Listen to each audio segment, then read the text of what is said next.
En gros, vous allez dormir ici ce soir. C'est ça. C'est ça.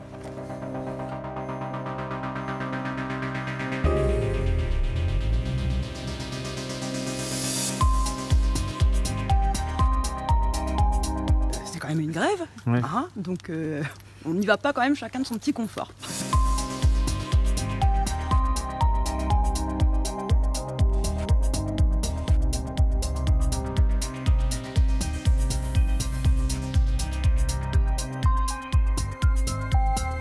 Moi, cet après-midi, j'estime que j'ai mal fait mon travail. On n'était qu'à 2 pour 25 patients.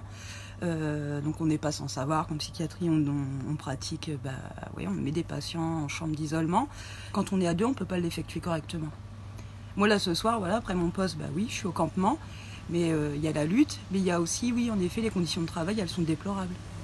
Les conditions de travail, les conditions d'accueil. Parce qu'à 2 pour 25 patients...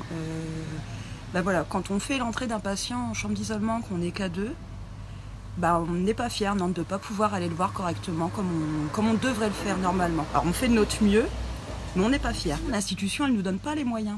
Et ça a été comme ça, pas seulement dans mon service, dans d'autres services cet après-midi aussi. Il y a des répercussions dans tous les services. Je ne suis pas la seule... Déjà, je ne suis pas la seule qui a travaillé cet après-midi. Donc moi, ça a été ça. Pour d'autres qui travaillent au niveau des urgences, c'est mettre 2 heures pour trouver une place pour un patient.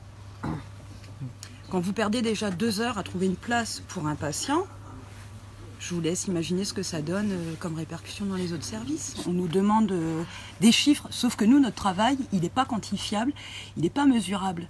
Parce que notre travail, nous, c'est notre présence en premier lieu avec le patient. Alors, aller chiffrer combien ça coûte, de lui mettre ses chaussettes, de faire un entretien qui soit formel ou informel. Moi, je dirais qu'il faut arrêter de s'attarder sur les chiffres, parce que déjà, on est en psychiatrie, les chiffres, voilà.